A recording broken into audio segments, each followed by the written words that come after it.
Can the dead be reborn? Is there life after death? This little boy believes there is. Hello, my name's Camden. Cameron remembers a past life on the remote Scottish island of Barra, over 200 miles away from his home in Glasgow. I lived in the White House with my mum and dad and my 3 brothers and sisters. And he just talks about, I was in Barra and I fell through to you. And I'm saying, what do you mean? And he'll say, no, it was just like a hole and I fell through. Children from all over the world report memories of previous lives. It's a pretty interesting phenomenon. Together with psychiatrist Dr. Jim Tucker, Cameron and his mum are going on a search for evidence of his past life. Are there rational explanations for the remarkable coincidences which follow? Or are there stranger forces at work?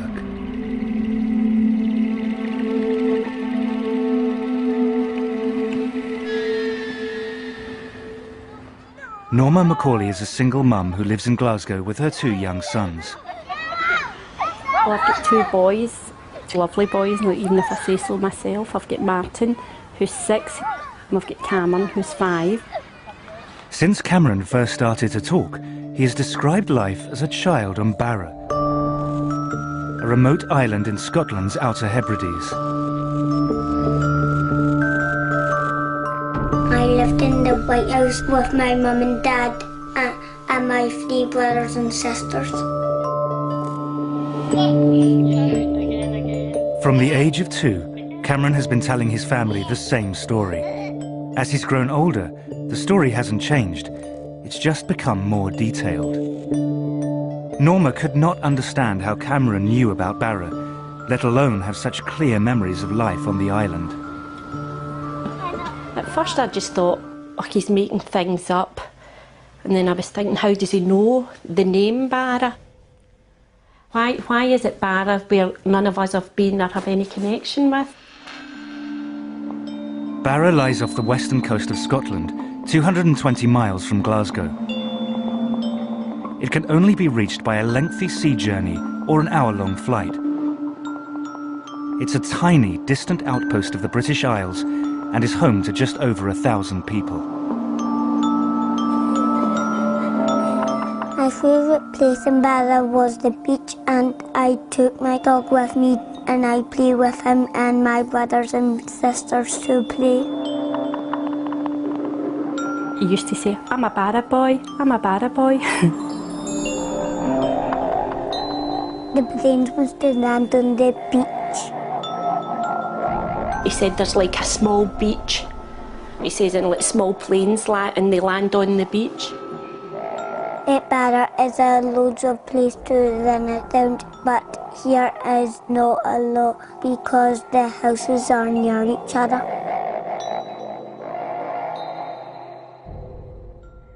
I did one time say, one of these days we will go up and see Barra. And then it's like, well, I'll show you where my house is and I'll show you round. Will we see your Barra dad? No. Why not? Because he's dead. He's dead? He says, my real Barra dad didn't look left and right. My Barra dad got knocked down. Cameron even claims to know his Barra dad's name. Shane Robertson. Shane Robertson? Yes? So who was Shane Robertson again? My Barra dad. The Barra dad. Was that fast? Is that the one that got knocked down? Friends and family have also been drawn into Cameron's story. Next-door neighbour Diane Miller has known Cameron since he was born, and her son Aaron has grown up with him. Hello. When they were about 2 was when Cameron started to speak about his Barra family. And my brothers and sisters and my friends. Have you got friends in Barra too? My house in Barra and family in Barra, because Cameron was adamant he had this other family. What was his name? Shane Robertson. And he would tell you over and over again, so you know he wasn't just making it up there and then. And And he got knocked over by a car. Cameron's uncle, Ian Watson, initially dismissed his nephew's stories as fantasy, but as time passed, they became harder to explain away. It's just the fact that he's just consistent in, you know, the things that he's saying and the story that he keeps coming up with. And over the 3 years, he's never wavered from it. If you look at his face when he's telling you these things, he believes they're true. My dad and mum had long hair and she got cut short. They'll say, I was with my Barra mum before you had me, before I came to this family. And he just keeps saying to me, you'll really like her, you'll really like her, she's really nice. One time I said to him, joking, do you love me or your Barra mum? And he says, I love you both the same. I thought he would have said me, but he never. Cameron's growing emotional attachment to his Barra mum concerned Norma. He began to miss her so badly that he started to suffer genuine distress. One day when he was at the nursery, he got quite upset. He was saying rather than me picking him up that day, he wanted his Barra mum to come and get him. And the big tears were running down his face and he just kept saying, I have to go to Barra, I have to go to Barra, my family are missing me. How do you deal with that? What do you do? What do you say to him?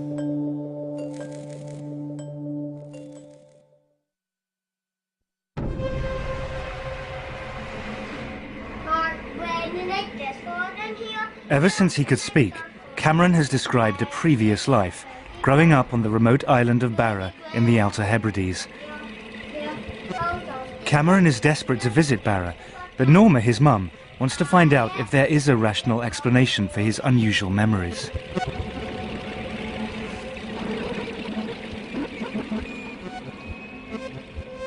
I think I'm a very open person, but this was still throwing me. I mean, I believe Cameron does know Barra. How he knows it, I don't know. I don't think anybody really has every answer. As I say, for somebody that is quite open and it's thrown me. I'd just like to know, has he seen it on the television? Is there a house like he talks up there? Or just like to know what's behind it all. Norma's first stop in her search for answers is Dr. Chris French, a psychologist. He edits The Skeptic magazine, which debunks paranormal phenomena. The hope is that he may have a rational explanation. You can get situations where I would bet my bottom dollar that what we're dealing with are false memories. I mean, kids have fantastic imaginations, as I'm sure you're aware. Obviously, these days, you know, we've got lots of TV programmes, lots of TV channels, we've got the internet. Is there any possibility, do you think, that he might have, say, seen something on TV at some point, some programme that was... I'm not saying it's not possible, but I've never seen Barra on the television. I'm trying to think of times that Cameron would be watching programmes without me or just like that sort of programme, but not to my knowledge. But I mean, it is possible that there was someone who told Cameron stories about life on the island of Barra and then moved away. Like, I know everybody kind of round about, and as I say, especially the fact that Martin and Cameron are so close in age, so why doesn't Martin know all this? Again, I mean, it may be that... You know, I'm just saying I take your point entirely. I take yours, but I'm just saying, from I'd be more than practically 100% say, but there's nobody been told about Barra. I've asked my family. None of us know even anybody. It comes from Barra, been to Barra. But it may not be coming from your family. You're either dealing with a situation where he has picked up the information through normal sources, or maybe, just maybe, you know, there's something kind of much more interesting and challenging going on here. Norma leaves Chris with more questions than answers. Could it be that Cameron's elaborate story is no more than a fantasy? Norma's next step is a visit to Karen Majors, an educational psychologist whose speciality is children and their fantasy lives. Pleased to meet you. And you. Cameron's mum. It's really interesting. Basically, how Cameron describes his world really seems to be quite different from how children with imaginary friends and imaginary worlds describe their experiences. He's saying it's real, and even very young children with imaginary friends will say they're only pretend, you know, or they'll call them my invisible friends. Children who have imaginary creations feel in control of those imaginary creations, so you know they can determine what's going to happen in that world. It really feels like Cameron isn't able to direct what's going there at all. There is a consistent pattern, and Cameron's experiences don't really fit into that pattern, so I think it's about exploring other possible interpretations about how to understand Cameron's experience. Karen's conclusion reinforces Norma's belief that Cameron's descriptions of life on Barra are unusual. They set him apart from other children who construct imaginary worlds because he believes that they are real. But he is not alone. In the past 40 years, there have been reports of over 2,500 children who claim to have memories of another life. At the University of Virginia, a department has been set up to investigate these stories. Psychiatrist Dr. Jim Tucker is the director of research. So this is a worldwide phenomenon. It takes place in places and families with a belief in reincarnation and places and families without a belief in reincarnation. And in a number of the cases, the child's statements have been verified to be accurate. Many of these cases show a pattern of consistent and detailed information.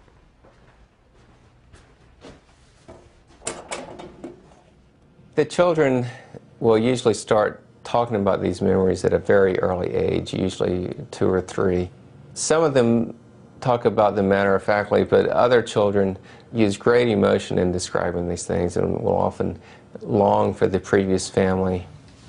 Jim records the child's memories and investigates whether there might be a connection to an actual person who has lived before.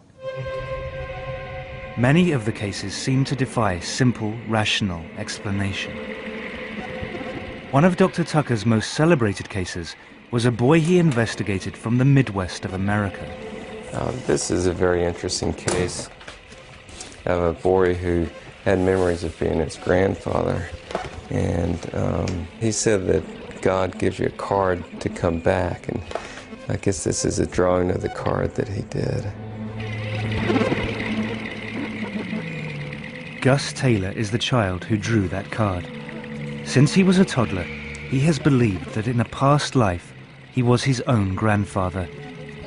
Gus is now 10 years old.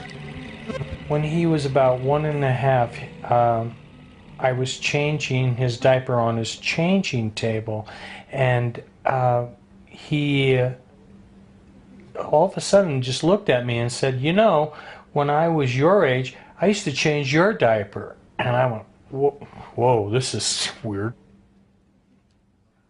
Gus was named for his grandfather, and his full name is August. His grandfather had died the year before he was born, so he really didn't, he never got to know his grandfather.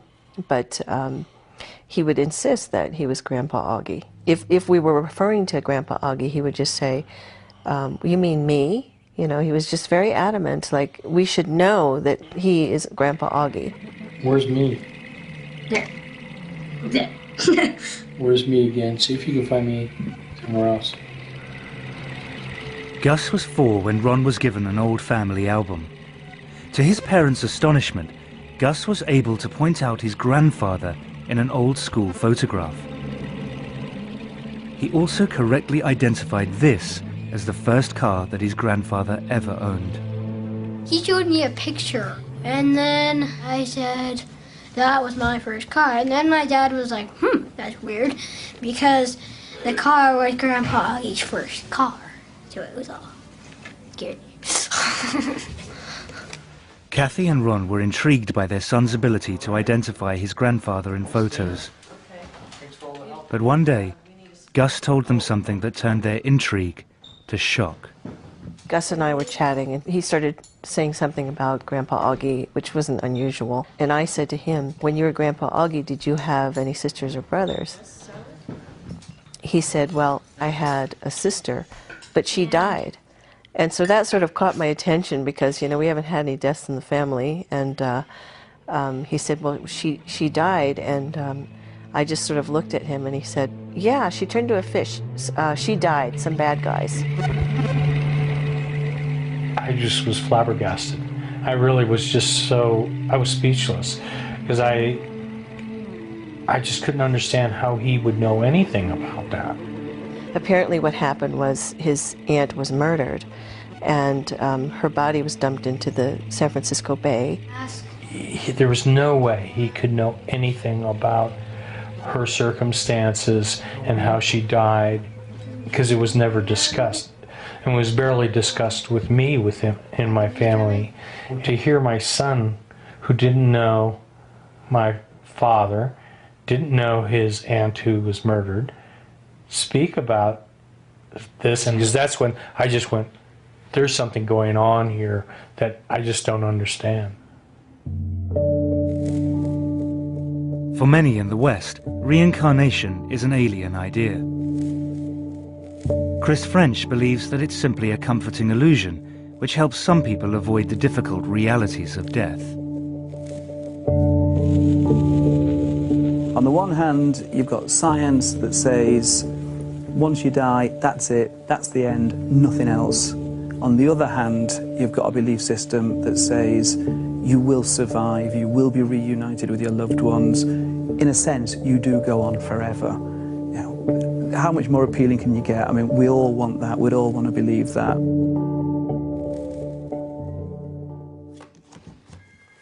For Kathy Taylor, her son Gus's belief that he was his own grandfather reborn went totally against her own religious upbringing. I grew up a Southern Baptist. My father's a Southern Baptist minister, and Southern Baptists certainly don't, teach anything about reincarnation. So that was not, that was furthest from my mind when Gus started saying these things. This one day he sort of popped up and looked at me and said, "You know, Mom, when we die, we get to come back." And he looked at me again and he said, "I used to be big and now I'm a kid again." And he was just very excited about this.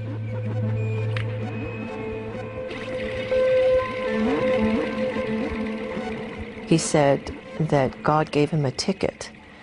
And, he also referred to a porthole, and that he came through a porthole, and that he used to be big and all of a sudden he's through this porthole and then he's a kid again.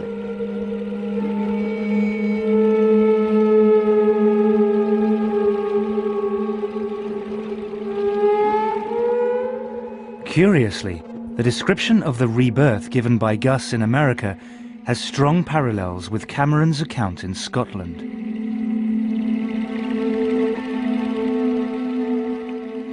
He talks about falling through from Barra to here. I asked him, how did you get here? And he just talks about, I was in Barra and I fell through to you. And I'm saying, what do you mean? And he'll say, no, it was just like a hole and I fell through, and that's all he says. I used to be Caitlin, and what was the other one? Megan. Megan. You're fucking Megan, I'm Caitlin. You fancy everyone the whole way. Not done yet. Aaron and Cameron had been playing, and Aaron had mentioned how it's okay if you die because Cameron said you come back again as somebody else, so it didn't matter if you died. It has become clear to Norma that there are no easy answers to the questions thrown up by Cameron's memories. Cameron has asked persistently to be taken to Barra. Norma has finally decided to make that journey. We are going to go to Barra. I mean, it wasn't a decision that was made lightly. I've gave it an awful lot of thought, stood up to an awful lot of folk that were against me doing it, and I just hope I proved them that I was right to do what I've done. Come on. Perhaps the trip will provide an explanation for Cameron's memories, or put them to rest. You want to run now? I think I'm hoping that when Cameron goes, it gives them proof, or, I mean, maybe go here and they'll say, that's not Barra, so then that's fine, that's not Barra, end of story, that's the end of it. But I think it's reached a point, it's went too far. It's gone too far just to leave it now. At the University of Virginia, Dr. Jim Tucker has been speaking to Norma and following Cameron's case with interest. Well, Cameron's case certainly sounds like a very promising one. He's given the name of a place, which fortunately turns out to be a rather small place, and he's also given the name of a person. So with all the details that he's given, if we're able to verify a match, that would be quite intriguing. For Jim, to follow a case as it unfolds is a unique opportunity. He is flying from Virginia to Glasgow to join Norma and pursue the story in person. I mean, as it stands now, it's a very interesting story. If we're able to verify the statements, then it becomes more than that, because then it becomes evidence that he actually does have memories that have carried over from a previous life. This is Cameron. Hi, Cameron. Cameron, you saying hello? Hello. I'm Dr. Tucker. How are you? This is Dr. Hi, Tucker. Martin. What can you tell me about the house that you lived in? It was white. How many stories were there? Was it just one level, or was it more than one? One level. Yeah. Did you see your dad get knocked out by the car? Yeah. You remember his name? Yeah, what was his name? Shane Robertson. Shane Robertson. Do you remember what he looked like? He had spiky hair and he always wore shirts. Spiky hair, is that what you And said? always wore shirts. Norma finally has someone to talk to who really understands her experience. It was getting to a point he was that convincing. I'm sure folk thought I've adopted him, or what he wasn't really mine. I'm a ref being chased out of town after the worst game of my career. You forget one down and the whole stadium turns on you.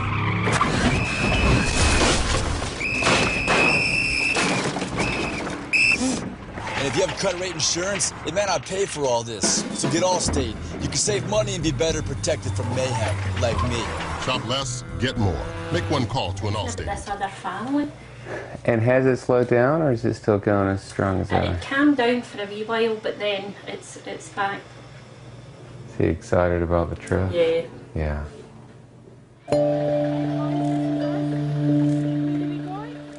After 3 years of listening to Cameron's descriptions of life on a remote island, Norma and Martin are taking him on a journey of another lifetime. How's he going to react? What if he gets upset?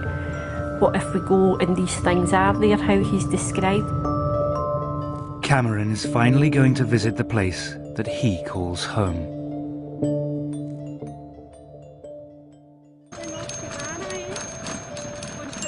Norma and her sons Martin and Cameron are leaving Glasgow to fly to Barra, an island in the Outer Hebrides of Scotland, where Cameron believes that he lived in a previous life. Not with my bag on. No, that's They are being accompanied by psychiatrist Dr. Jim Tucker, an expert in children's past life memories.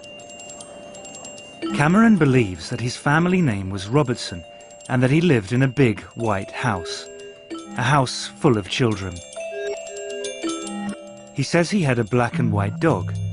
There was a view from the house to the sea, and that they could see planes land, not on a runway, but on the beach.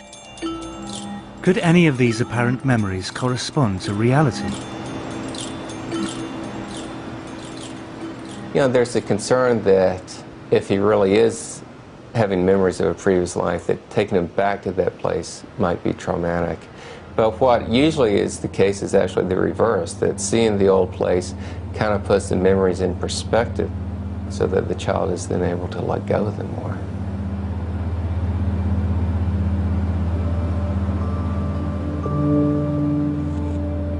The planes was to land on the beach.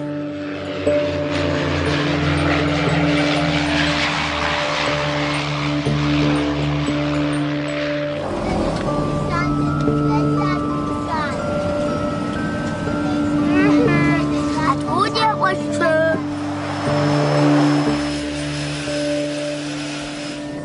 You recognise it? Yeah?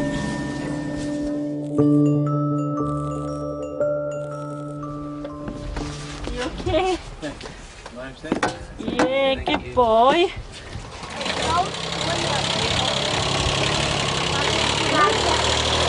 I told you everything was true. It's just after saying I told you it was all true. Feel happy to be here? Yeah. It looks nice here. Looks nice here. They go into the airport to collect their bags. He was saying he used to go over that bit over there, and when they used to see the rainbows, they used to try and jump up and get them. They're too high, aren't they? Well, we're certainly off to a good start. I mean, he feels that he recognizes the place. He said to his brother, I told you it was true, and he's very excited about being here. Mummy, I must have always come down to this bit and I must have up to the beach. Did you? You'll be able to show me, won't you? It's very exciting. If we can verify his statements, it'll be a great case.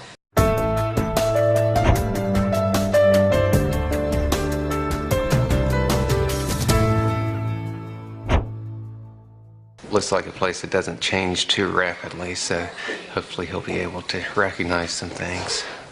Feel happy to be back. Feel happy to be back, do you? You look happy to be back. Leaving the airport, they board the bus to drive to the hotel, and they get their first look at the island. Mummy, well, you might see my house on the way. I know, we're trying to see if we can see it. You know what? I know the person who lives there, but... You know the person that lived there? But I can't remember. Oh, no. Oh, dear. Mummy, it's hard to get to that bit. Is it hard to get out there? Because then you'd have to try and swim back. Mummy, I recognize every single bit.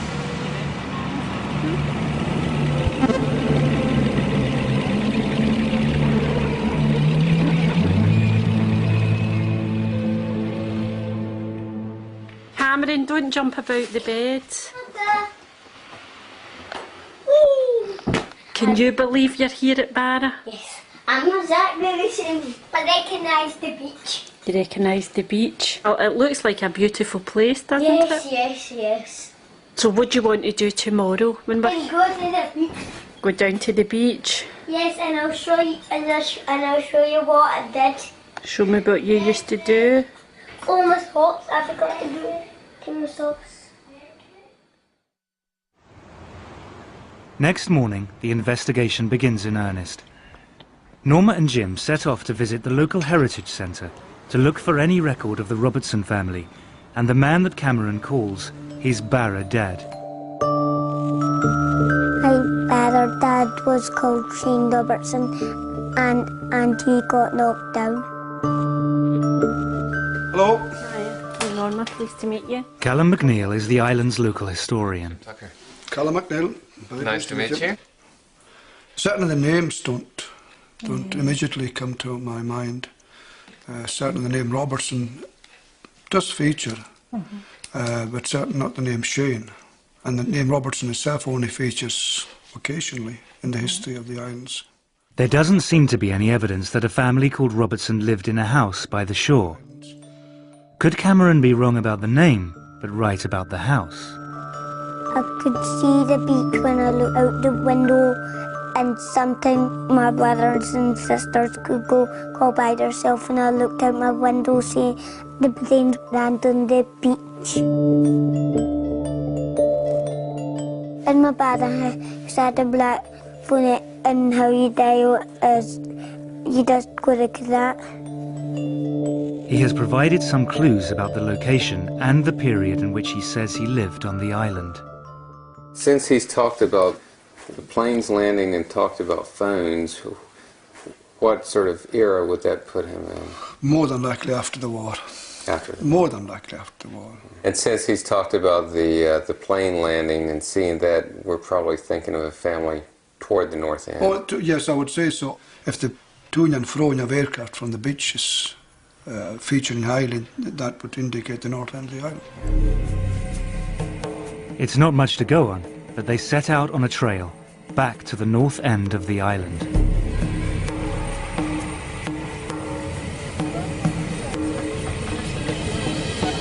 thought he was fine, but I don't know about him. I was starting to feel anxious and saying, well, I hope he does recognise something for his sake and probably for my own, because I'm desperately looking for answers as well. Well, I think it's disappointing if a child goes to a place and doesn't recognize things. Often what happens is that by the time the child gets taken to the previous place, they're beginning to lose the memories anyway. Children seem to lose these memories by the age of 6 or 7. And this is the age where children are starting school and getting more fully wrapped up in this life. They have driven past many of the houses on the island, most of them white, some near the sea. But Cameron recognises none of them. Sometimes I say I wish I could get in his head just for 5 minutes to see what it feels like to him. Because obviously to him it's real. My dad and mum had long hair and she got cut short.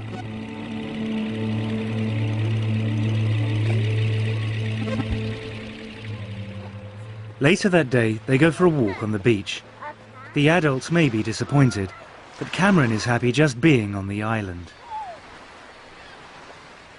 He's delirious about being here, and at one point he actually said to me, is my face shiny? Is it red? Is it shiny? I'm just so happy.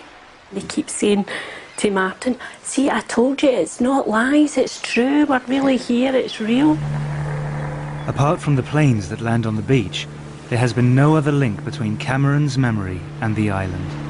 I actually spoke to him this morning and saying to him that if he doesn't remember things, it's okay to say he doesn't remember, because I'm worried that he feels pressured into saying things and he's saying no. There is no white house above rock pools with a view of the beach where the planes land. No black and white dog. No family Robertson. They return to the hotel. The trail has gone cold.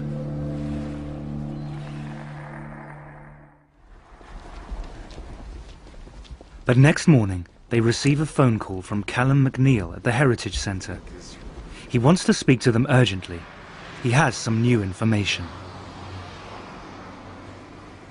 Phone call today informed me that there were people living with the name Robertson on the north end of the island. Right. In a house by the shore.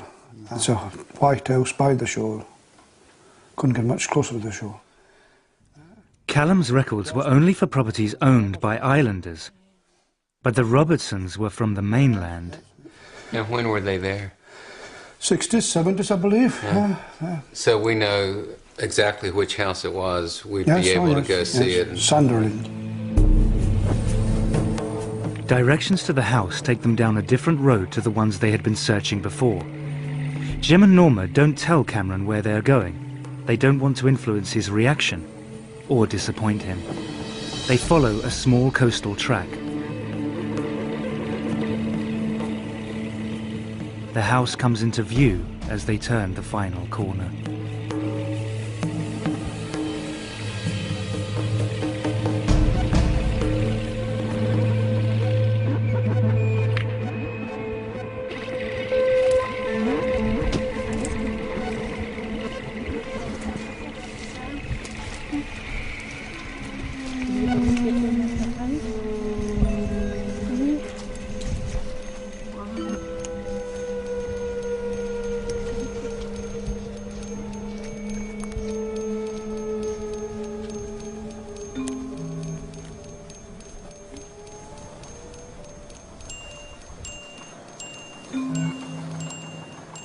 What's wrong?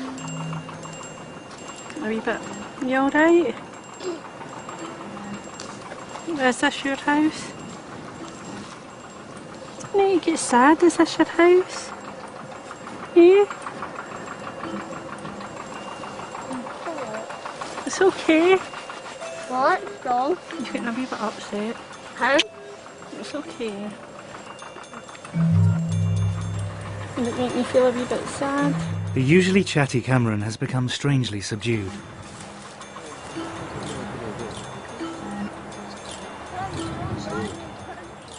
Just below the house, there are rock pools, and there is a gate to the beach. There's a gate round there. They said that was the secret way. They called it the secret way into the house. He's just saying he's excited, but he's sad as well. I think he's surprised and he's not sure how he's feeling. I'm not sure how I'm feeling either, to be honest.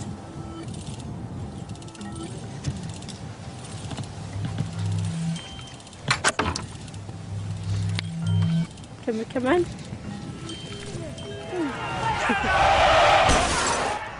I'm a ref being chased out of town after the worst game of my career. You forget one down and the whole stadium turns on you.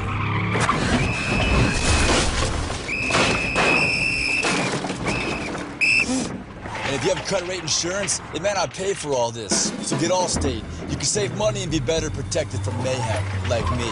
Shop less, get more. Make one call to an Allstate agent.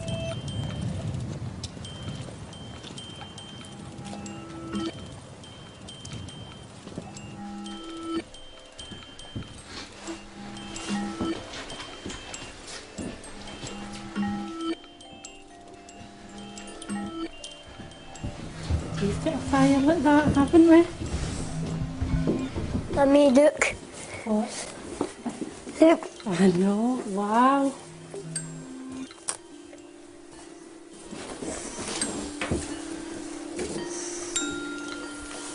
You okay? Although much of the furniture and decor is recent, some of the features of the house, like the open fire, have remained unchanged for decades.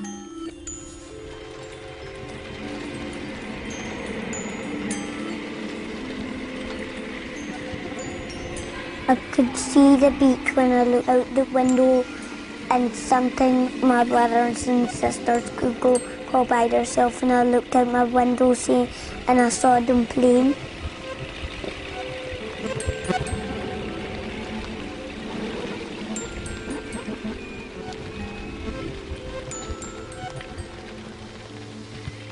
The girls were in this room? Yes. And the boys were in the other room? Yes.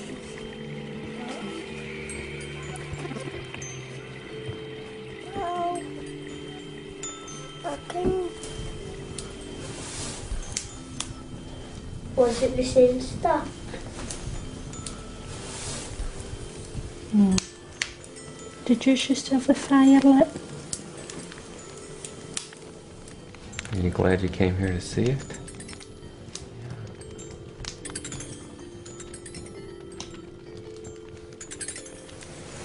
Did you think that Barra Mum was going to still be here? Eh? No.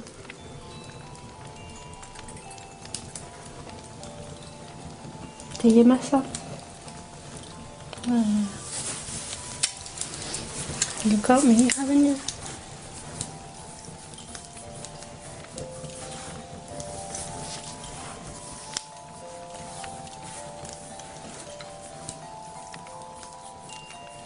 You about ready to go back home now?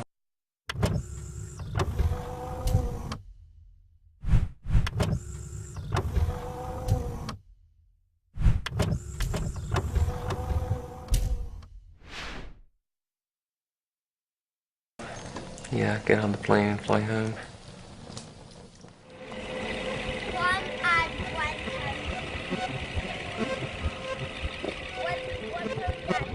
Well, it's been quite an interesting trip. I mean, we came here with a name and a description of a house, which was not very much to go on.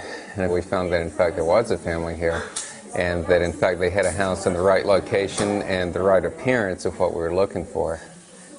At this point, the investigation remains inconclusive, but we've got some very solid leads to go on, and we should be able to find out the details of this Robertson family to see if, in fact, they do match with what Cameron has been saying.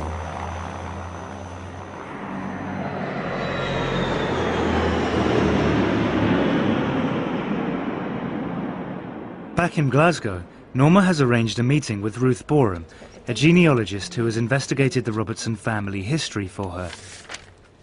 She has found that the Robertsons came from Glasgow and that they owned the house on Barra for more than 20 years. She has traced a Gilly Robertson, who still lives in Scotland.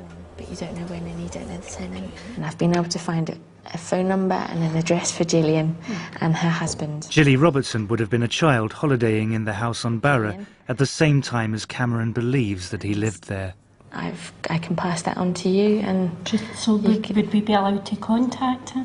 Her address and phone number is in the BT phone book, so it's public knowledge, so that would certainly be a possibility.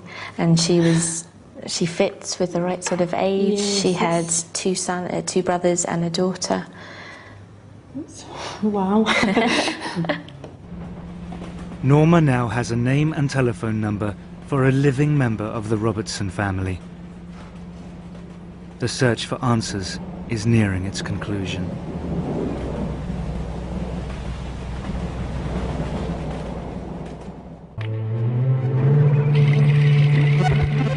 This is the house that 5-year-old Cameron believes was his home in a past life.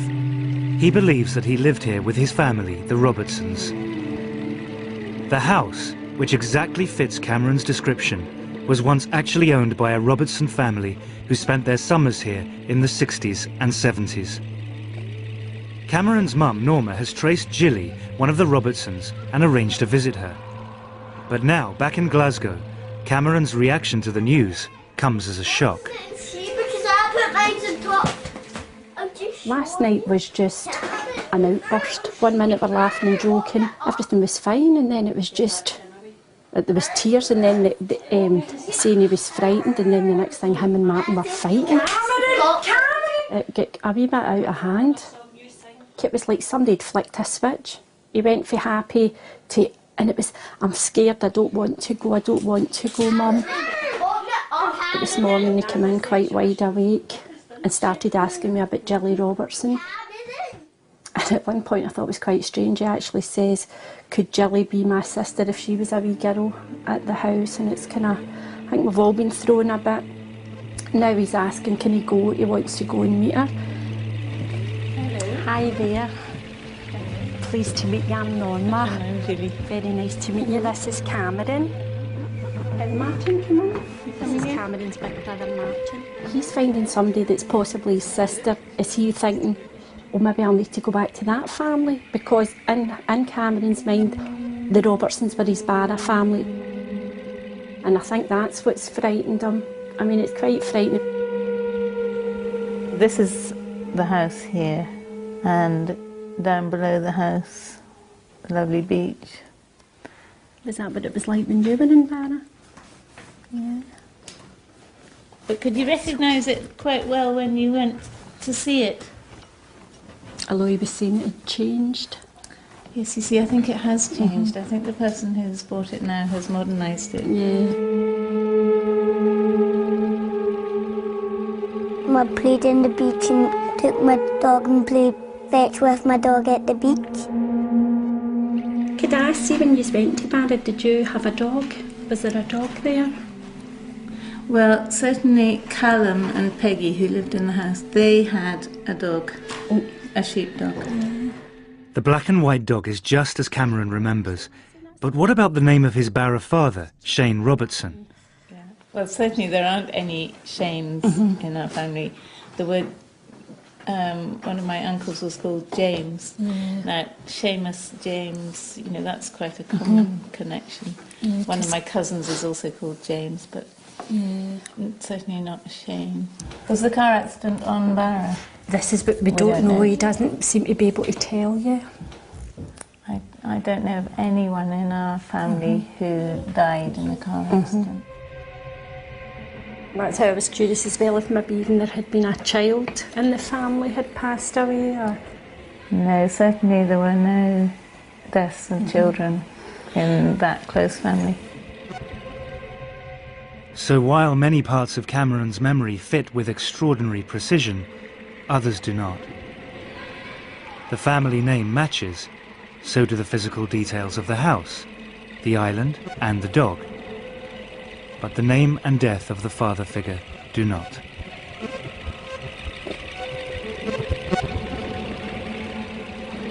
First I thought, I'm going to be disappointed if it doesn't make sense. And then there's a part of me, I think it would have been too freaky if everything was 100%. A lot of the things tie in and match up, seem to match up perfectly, where there's other things just don't fit in at all. But I look at it as, if I'm describing my past or trying to tell you things, there's things I would probably remember and tell you spot on, and there's other things, if my sister was telling the same story, it would be different. I just think there's been more things tied in than didn't. If these, in fact, were past life memories, then we have to look at the question of why some of them were correct and some weren't. Was this just a remarkable coincidence, or could it be something more? He could have had memories from more than one life, and they could have gotten mixed in together. There's just a lot that we don't know about it. And I don't think I realised myself how much it might affect me going into the house. I mean, for a split, it actually felt as if I could be physically sick. It was, I don't know, and then there was the worry, what if all these memories come flooding back to Cameron and upset him? And then also I was thinking, what if he has had another mum? He certainly responded to the house in a way that made it seem that this was a special place for him. He may have had some memories and emotions that somehow existed on this island beforehand in another life, and then somehow carried over to him.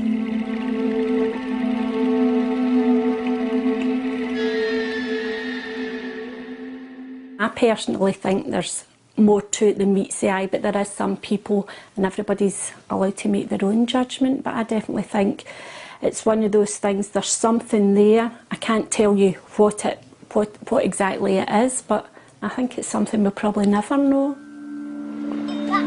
In the end, there are no tidy answers. But one thing is clear: the persistent memories that Cameron once had of another life on a far-off island trouble him no longer. I think that since Cameron's been to Barnet and the fact that we've seen it for ourselves, it's as if it's put it to rest in his mind that he doesn't have to go on and prove it anymore. And he just seems so calm about it. Before it was, everything was hyper and jumping about, and where it's like, yes, I was at Barnet, I seen my house. It's just so calm now, it's quite unbelievable the change.